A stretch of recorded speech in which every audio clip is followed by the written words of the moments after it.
खुशामदीद नाजरीन। हल्के असम्बली चंद्रगुट्टा के एमएलए अकबरुद्दीन अवैसी ने Owaisi group of excellence Ballaguda में सालाना मिल्लत एजुकेशन ट्रस्ट के इंतजामिया के साथ एक इजलास मुनक्किद किया।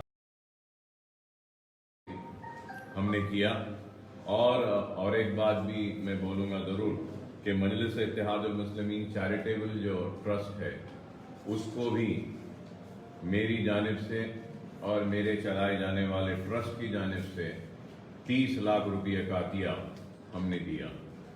तो ये सेकेंड लॉकडाउन में भी 30 लाख रुपये मजलिस चैरिटेबल ट्रस्ट को हमने अपनी जानिब से दिया, जिसके ज़रिए चंद्रायन गुट्टे के मुतासरा और ऑक्सीजन की ज़रूरतमंद लोगों की मदद की गई।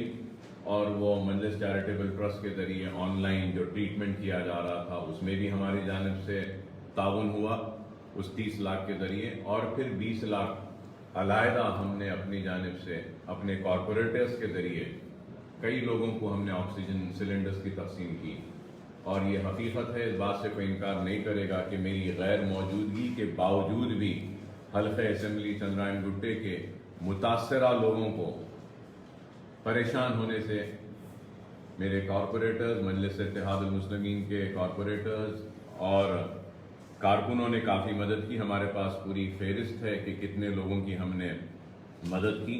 और फिर खाना भी खर्च हुआ, करीब फिर से 95 लाख रुपया हमने सर्व किया सेकेंड लॉकडाउन में भी। तो बहरहाल काम हो रहा है, काम कर रहे हैं, आगे भी काम करना है। इंशाअल्लाह ताला हम आगे भी काम करते रहेंगे। और सबसे ज़्यादा परेशान हाल वो असातिज़ा हैं जो स्कूल्स बंद होने की वजह से उनको कुछ तनख्वाहें नहीं मिली, तो उनके भी मदद का हमने वादा किया था। इंशाअल्लाह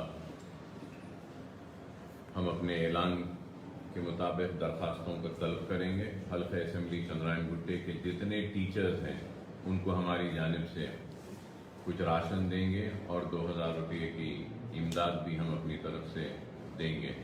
और कोविड में जिन बच्चों के पेरेंट्स का इंतकाल हो गया उन बच्चों की फ्री तालीम हमारे स्कूल्स में चंद्रायन गुट्टे की असेंबली कॉन्स्टिट्यूंसी की हद तक हम उन बच्चों का इंतज़ाम करेंगे।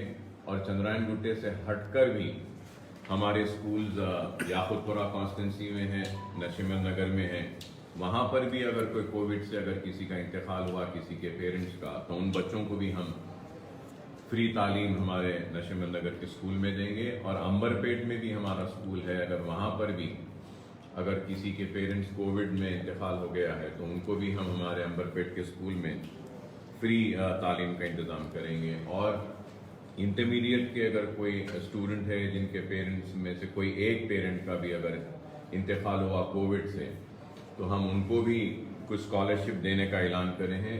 4000 रुपीज़ इंटरमीडिएट के स्टूडेंट्स को देंगे। और अगर डिग्री पढ़ रही है अगर कोई लड़की या लड़का जिनके पेरेंट्स मुतासर हुए, उनको भी हम 5000 रुपये ग्रेजुएशन के वन टाइम एक स्कॉलरशिप भी हम देंगे हमारी तरफ से। तो ये ऐलान हमने पहले किया था, तो इन ऐलान के लिए हम ऑनलाइन दरख्वास्तें मंगाएंगे सारे लोगों से। वो हमारा जो एक वेबसाइट रहेगा जो सालाना मिल्लत एजुकेशनल ट्रस्ट के नाम से है, तो वहाँ पे हम ओपन करेंगे। तो जितने टीचर्स हैं, जितने स्टूडेंट्स हैं, वो सारे वहाँ पे अप्लाई कर सकते हैं। लेकिन कंपलसरी ये है कि एप्लीकेंट अपने पेरेंट्स का आधार कार्ड, वोटर आईडी कार्ड और चंद्रायन गुट्टे में रिसाइड करते हैं, रहते हैं, उसका एक एविडेंस और सबूत भी ऑनलाइन सबमिशन करना पड़ेगा। अगर ये डॉक्यूमेंट्स में से कोई भी एक डॉक्यूमेंट नहीं रहेगा तो वो लोग एलिजिबल नहीं रहेंगे हमारी स्कॉलरशिप के लिए या हमारी मदद के लिए। तो इंशाल्लाह वो भी हम एक 8 दिन में करेंगे, तो उस काम का ऐलान भी हो जाएगा, तो उससे भी आएगा। और भी अगर कोई मसाइल, कोई ज़रूरतमंद लोग हमसे रुजू होते हैं तो इंशाल्लाह उनकी भी मदद करेंगे।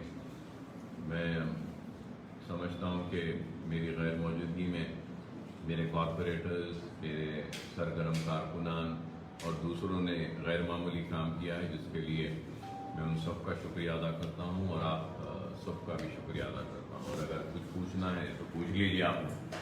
सर, एजुकेशन में आप माने जाते हैं स्पोर्ट्स के लिए जो इस वक्त ओलंपिक चल रहा है टोक्यो में, स्पोर्ट्स के लिए अपनी बच्चों की चलती है शायद। अब हम तो इस पे तवज्जो दे रहे हैं, उम्मीद करते हैं कि कोई और दे उस पे तवज्जो। सब दुआ करते हैं कि हम ये काम कर रहे हैं तो कोई वो काम करे, क्योंकि एक काम ये है कि एक फर्द वाहिद सारा काम नहीं कर सकता है।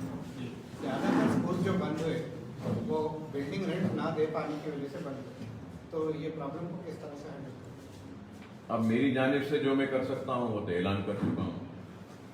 अब रहा स्टेट गवर्नमेंट तक एक पब्लिक रिप्रेजेंटेटिव की हैसियत से इस मसले को उठाना, उन तक पहुँचाना और उनसे उम्मीद करना कि इस मसले का हल वो ढूंढ कर निकालें। ज़रूर इंशाअल्लाह ताला रियासती हुकूमत से हम इस ताल्लुक़ से नुमाइंदगी करेंगे और देखेंगे क्या मदद हो सकती है इंशाअल्लाह। सर, वो 2000 पे जो मदद की इमदाद की बात हुई थी ना, चंद्रायन गुट्टे के हल्के की हद तक रहेगा या फिर अपार्ट अदर कॉन्स्टिट्यूंसी में भी रहेगा? नहीं, चंद्रायन गुट्टे हल्के की हद तक ही रहेगा ये।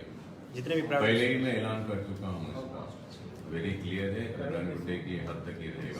एजुकेशन के ऊपर और हाँ, स्कूल्स जो है काफी बंद हो गए। इसमें दीनी मदारस भी काफ़ी मुतासिर हुए। दीनी मदारस के भी जो असातिज़ा हैं उनकी भी हम मदद करेंगे और उनको भी ताउन करेंगे अपनी तरफ। अब प्राइवेट स्कूल में आ गए, इसके लिए कंकरा करेंगे, हम रिप्रेजेंट करेंगे स्टेट गवर्नमेंट से। पूरा साल भर मैच चला है, फिर फुल फीस भरना बोल के तंग करे पूरे प्राइवेट स्कूल। सब वो भी है और काफी बच्चे जो है स्कूल बंद होने के बाद काफी बच्चे ड्रॉप आउट भी हो गए सर, तो उनके पेरेंट्स को कारोबार भी मुतासिर हुआ। देखिए साहब, क्या है इसमें, आप एक तरफा ही बात करते हैं। सवाल आप सिर्फ पेरेंट्स की इंटरेस्ट की बात कर रहे हैं, बिल्कुल सही है, बिल्कुल सही है कि ऑनलाइन क्लासेस हुए, स्कूल्स बंद थे, उसके बाद में फीस ले रहे हैं, नहीं लेना चाहिए। लेकिन उसका दूसरा रुख ये भी है कि आप लोग खुद बोल रहे हैं कि कई किराए के बिल्डिंगों में चलने वाले स्कूल बंद हुए, तो क्यों बंद हुए फिर? क्यों बंद हुए? रेवेन्यू नहीं। फिर तो हर एक चीज का दो रुख है। हाँ, ये एक अलग बात है कि जब स्कूल्स नहीं चले, स्कूल्स बंद है, फुल फीस तो नहीं लेना चाहिए, कुछ तो कम करके लेना चाहिए और वो लेकर वो अपने स्कूल्स को भी रिटेन करें और अपने स्कूल्स में जितने टीचर्स हैं जिनकी 10,000 तनख्वाह थी तो कम से कम 500 रुपए तो भी दें उनको। आप बोलिए, एक टीचर जो बीएड है, एमएड है, क्वालिफाइड है, आज उन्हें दाने दाने को तरस रहा है, कोई उसकी बात नहीं कर रहे उस टीचर की। उसके बाद डिग्री है उसके पास, कई बच्चों को पढ़ा रहा था वो, और 1 साल से स्कूल बंद है और गवर्नमेंट की तरफ से सिर्फ 2 महीने देके उसके बाद बंद कर दिए, नहीं दिए उसको। तो वो एक पढ़ा लिखा आदमी आज रोड पर है, उसके बारे में कोई नहीं बोल रहे, उसके बारे में भी तो बोलना चाहिए ना। मेरी सारी हमदर्दियां उन टीचर्स के साथ हैं और मेरी जानिब से जो भी हो सकता है उन टीचर्स की मैं मदद करूंगा, क्योंकि जरूरी है उनके लिए, वो मैं करूंगा, इसलिए मैं कर रहा हूँ ये। और कुछ है तो बोलिए। वेबसाइट का आगाज कब से होगा सर? इंशाल्लाह वेबसाइट की हम थोड़ा सा उसकी डिजाइनिंग कर रहे हैं, भी कंप्लीट नहीं हुआ। हमारे आईटी के जो जिम्मेदार हैं उनकी तबीयत थोड़ा खराब हो गई, तो इंशाल्लाह एक 8 दिन में हो जाएगा इंशाल्लाह। सर, ये जॉब मेला जो उनपुर में जो सेंटर जॉब प्लेसमेंट करेंगे, मेला नहीं। अच्छा, मेला नहीं, जॉब प्लेसमेंट नहीं मेला नहीं है सर। जॉब प्लेसमेंट के लिए हेल्प करेंगे, कॉम्पिटिटिव एग्जाम्स की ट्रेनिंग देंगे, ग्रुप 1, ग्रुप 2, ग्रुप 3 में भी हम ट्रेनिंग देंगे। फिर ये देखिए, आप बैंक में वैकेंसीज आते हैं, रेलवेज में आते हैं, इंडियन आर्मी में आते हैं, कई जॉब्स खुलते हैं, लेकिन यहाँ के लोगों को नहीं मालूम, तो हम वो गाइड करेंगे कि बताएंगे कि देखिए ये ऑप्शंस आपको खुले हैं, रेलवेज में ये नौकरियां हैं, इंश्योरेंस में ये नौकरियां हैं, बैंकिंग सेक्टर में ये नौकरियां हैं, क्यों नहीं आप पढ़े लिखे लोग उसमें अप्लाई करते हैं, हम वैसा गाइड करेंगे। So there is only one center या मतलब नहीं, फिलहाल तो हम एक ही सेंटर डाल रहे हैं साहब, उसी में मुगलपुरे में, वहीं से विल स्टार्ट, बाद में जैसा होते जाता ऑर्डर। सब अब काफी खिदमत कर रहे हैं लोगों की, तो लोगों में जो है काफी बेचैनी भी नजर आती है कि अकबर साहब खाली खिदमत कर रहे हैं और पॉलिटिकल मामले में जो है कम नजर आ रहे हैं ऐसे। भाई मेरा पॉलिटिक्स में आने का मकसद खिदमत है। पॉलिटिक्स में आना पॉलिटिक्स के लिए मेरा मकसद नहीं है। लोग मुझे जानते हैं पहचानते हैं मेरे तकरीर के लिए, मगर मैं चाहता हूं कि लोग मुझे जाने पहचाने मेरी काम की वजह से। लोग जो है तो बातें बड़ी बड़ी करते हैं, सुनहरे ख्वाब दिखाते हैं, वोट लेते हैं, उसके बाद आवाम की खिदमत नहीं करते हैं। लेकिन मैं खिदमत करता हूं, बातें भी करता हूं, काम भी करता हूं, और मेरा मकसद सियासत में खिदमत है। सियासत में सियासत के लिए नहीं आया। अगर मेरी खिदमत में अगर कोई कमी हो रही है तो आप सवाल करें। इस वक्त एजुकेशन जो स्टॉप हुआ है पूरे स्टेट में, फिर थर्ड वे आने के चांसेस भी है बोल के पब्लिक के पास जो नहीं वहम आया हुआ है कि स्कूल ओपन होंगे कि अगस्त से। अब रियासती हुकूमत को सोचना चाहिए, फैसला लेना चाहिए। एजुकेशन के जो एक्सपर्ट्स हैं उनको करना चाहिए। हिंदुस्तानी एक मुल्क है जहाँ पे स्कूल बंद है, बाकी जगह पे तो पूरे खुले हैं। पूरे खुले मैं यूके से आया हूँ, यूके में तो पूरे स्कूल्स चले पूरा। अब समर हॉलीडेज है, यूनिवर्सिटीज पूरे नेक्स्ट एकेडमिक ईयर सितंबर से खुल जा रहे हैं। अमेरिका में भी यूनिवर्सिटीज खुल जा रहे हैं। शायद हमारे पास अभी शॉपिंग कुछ फैसला लेंगे, शायद उम्मीद करते हैं। अब मैं तो अपनी तरफ से अपने स्कूल्स नहीं खोल सकता हूँ, हुकूमत को फैसला लेना है। तो दूसरी चीज़ों में मसरूफियत ज़्यादा है हुक्मरानों की, शायद इस पर तवज्जो नहीं है। अब आएगी तवज्जो। 2 साल से एजुकेशन को कई मुसलमान अफराद को आपसे उम्मीदें वाबस्ता हैं। हुकूमत रिजर्वेशन का वादा की है लेकिन अभी तक दी नहीं है, तो आप इस सिलसिले में क्या स्टेप उठा सकते हैं ताकि हुकूमत रिजर्वेशन को समझे? तो वो तो मसला ज़ेर दौरान है, कोर्ट में मामला वहाँ पे है। और बड़े बड़े लोग, जब रेजोल्यूशन पास किया गया असेंबली में तो मिठाइयाँ खाए, गुलगोशियाँ कर लिए, अपनी तहनीयती तकरीमें कर लिए कि रिजर्वेशन मिल जाएगा। और मैं तो जब ही बोला था कि ये मुमकिन नहीं है। हमारा मौक़िफ़ तो सामने है, तो सवाल उनसे करना है कि मिठाई खाए, फूल पहने, कब मिलने वाला है, उनसे पूछिए। सर, देश भर में स्कूल के मामले में केजरीवाल मॉडल की मिसाल किया जाता है और हैदराबाद में स्कूल के मॉडल के मामले में अवेसी स्कूल ऑफ एक्सीलेंस की मिसाल दी जाती है। क्या गवर्नमेंट स्कूल्स को भी आपके हल्के में उसी तरह से डेवलप किया जाएगा इंफ्रास्ट्रक्चर? नहीं, अगर आप आके देखना चाहते हैं तो चलिए मेरे साथ। मेरे हल्के के स्कूल्स भी बहुत अच्छे हैं। जैसा फलकनुमा एजुकेशनल कैंपस है, वहाँ कैंपस में जूनियर एंड डिग्री कॉलेज मैं लेकर आया। इस वक्त सबसे ज़्यादा है। जूनियर कॉलेज की बिल्डिंग नहीं थी तो मैं अपने तरफ से 25 लाख रुपये देकर बिल्डिंग बनाया वहाँ पर। मेरा MLA फंड में दिया हूँ, फिर MP फंड दिया हूँ, और भी जो है सो 20 करोड़ का चीफ मिनिस्टर साहब आज से 5 बरस पहले ऐलान करे थे फलकनुमा कैंपस के लिए, चंचलगुड़ा कैंपस के लिए ऐलान करे, जियो निकाले, लेकिन पैसा आया नहीं। उम्मीद करते हैं कि आ जाए, 5 साल हो गए। अगर वो आ जाता है पैसा तो शायद वो कैंपस और अच्छा डेवलप हो जाए। बारकस में भी हम करें पूरा कैंपस। और सबसे अच्छी बात यह है कि हमारे पास एजुकेशन में ये जो रेजिडेंशियल स्कूल बारकस में, वहाँ से हमारे बच्चे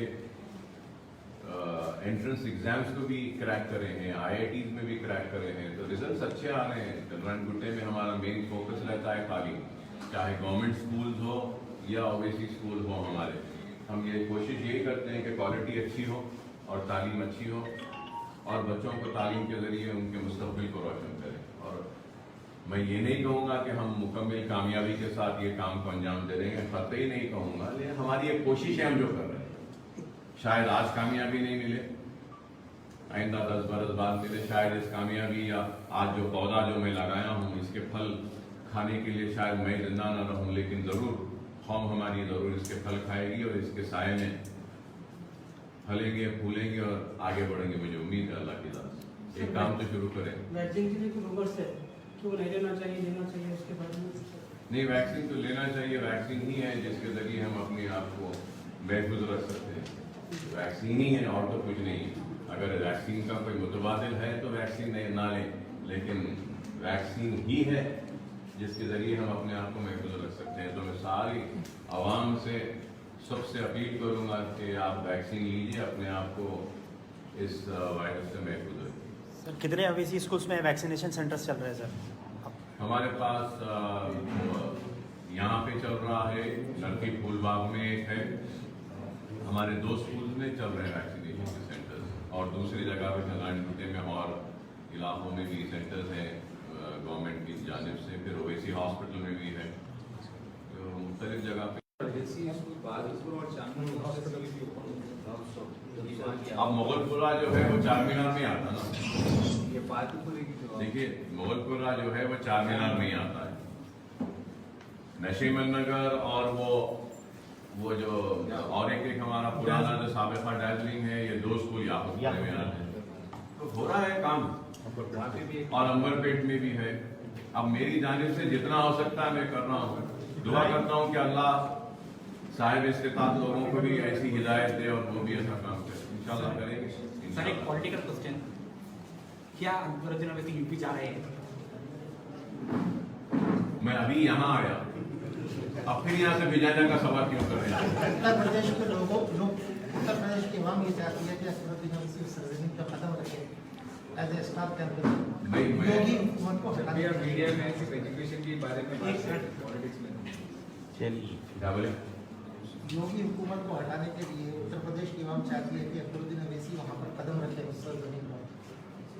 मेरे कदम को यहाँ तो जमने दीजिए, मैं 8 महीने के बाद यहाँ आया, अब आप फिर से मुझे वहाँ भेजाने की बात कर रहे हैं। मुझे काम बहुत है यहाँ पे, मुझे यहाँ पे काम पे तवज्जो देने दीजिए, मेरे स्कूल्स का इसका उसके बाद में देंगे। बन्नावरम में ऑटोमोबाइल बनाते हैं, बन्नावरम ऑटोमोबाइल बनाते हैं। बन रहा ना, आ रहे ना, वहाँ पे देख रहे हैं ना आप कितने ऑटोमोबाइल के शॉप्स खुले हैं, लाइन से खुल रहे हैं ना, मेन रोड पे आ गए ना, आहिस्ता आहिस्ता और बढ़ेंगे, हो रहा हो। चलो क्या और कुछ है?